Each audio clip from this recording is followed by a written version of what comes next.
guys, for today's video, ito magluto ako ng menu for today. It's a pasta bechamel.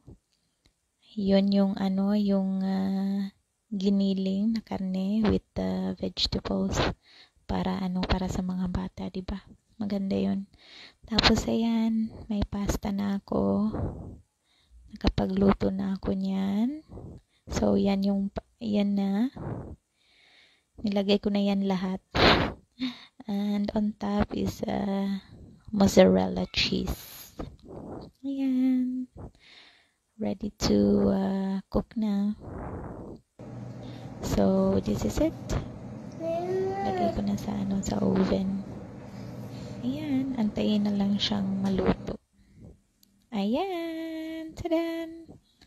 Oh, mabilis lang, di ba? Shortcut na lang natin. Ayan.